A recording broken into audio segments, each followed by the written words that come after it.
एक छोटे से गांव में रामलाल नाम का एक गरीब किसान रहता था। उसके पास अपनी जमीन तो थी, पर इतनी छोटी कि उस पर खेती करके पूरे साल का गुजारा मुश्किल से हो पाता। परिवार बड़ा था, पत्नी, दो बच्चे और बूढ़ी माँ। रोज सुबह वह सूरज निकलने से पहले ही खेत की ओर निकल जाता और देर शाम तक मेहनत करता। रामलाल ईमानदार था और मेहनत करने से कभी पीछे नहीं हटता।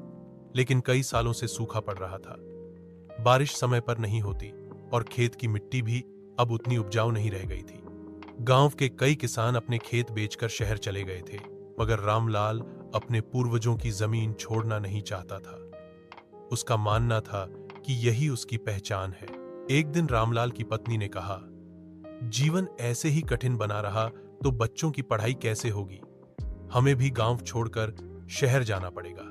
रामलाल ने गहरी सांस लेते हुए कहा, गांव छोड़ना मेरे लिए आसान नहीं, पर अगर भगवान ने चाहा तो मेहनत रंग लाएगी। इसी बीच गांव में सरकार की ओर से एक योजना आई। जिन किसानों के पास कम जमीन है, उन्हें बीज और खाद कम दाम पर मिलेगी। साथ ही खेती की नई तकनीक भी सिखाई जाएगी। रामलाल ने सोचा, क्यों न एक बार कोशिश की जाए। उसने गांव के अधिकारियों से संपर्क किया और बीज ले आया। अब की बार उसने पारंपरिक तरीके की बजाय नई विधि अपनाई। सिंचाई के लिए उसने तालाब का पानी बचाकर इस्तेमाल किया, खेत में जैविक खाद डाली और पौधों की देखभाल बड़ी लगन से की। उसका दिन खेत में ही बीतता और रात को वह बच्चों को पढ़ाता। उसका विश्वास था कि मेहनत और शिक्षा ही परिवार को उजाला दे सकती है।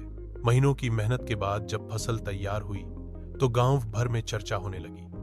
रामलाल का खेत सबसे हरा भरा था।